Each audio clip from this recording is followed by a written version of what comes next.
గ్రీవెన్స్లు అన్నీ కూర్చొని ఎక్కువగా ల్యాండ్ డిస్ప్యూట్స్ వచ్చినాయి. తర్వాత రెండవది పొలిటికల్ పోస్టులు ఎక్కువ. ఈ రెండు ఇష్యూస్ ఎక్కువగా ఉన్నాయి, మేజర్గా వేరే ఇష్యూస్ ఏమీ లేవు. కాబట్టి గవర్నమెంట్లో చాలా ల్యాండ్ డిస్ప్యూట్స్ ఉన్నాయి. అవే ఇప్పుడు గొడవలన్నీ అవే తీర్చలేకపోతున్నాయి. ఇప్పుడు మొత్తం ల్యాండ్స్ అన్నీ పాపం వాళ్ళకి కావాల్సిన కార్యకర్తలకు వాళ్ళు ఉండేటట్లు ఇష్టం వచ్చినట్టు ఇచ్చేసారు. చాలా అన్యాయం. కానీ దాన్ని న్యాయం చేయాలి, పాపం న్యాయం చేయాలని పార్టీ చుట్టూ తిరుగుతూ ఉన్నారు. కలెక్టర్లకు, మంత్రులకు, మన మంత్రులు ఎవరైతే ఉన్నారు ఇన్ఛార్జీలు వాళ్ళకు కూడా ఇన్స్ట్రక్షన్స్ ఇచ్చినాము. సార్ సాధ్యమైనంత వరకు చేయాలా. ఎందుకంటే మళ్ళీ కోర్టులో ఉన్నాయి కొన్ని కేసులు, కొంతమంది కోర్టులో పోయినారు. ఇవన్నీ సమస్యలు ఉన్నాయి కాబట్టి సమస్యలు ఇచ్చారంటే ల్యాండ్ ఆర్డర్ ప్రాబ్లం ఉంది కాబట్టి దాన్ని కొంచెం చూసి జాగ్రత్తగా చేయాల్సిన అవసరం ఉందమ్మా.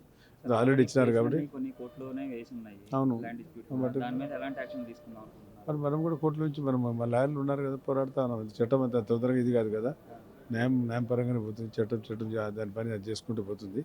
అవే ఎక్కువగా ఉన్నాయి. 90-80% అవే వస్తున్నాయి.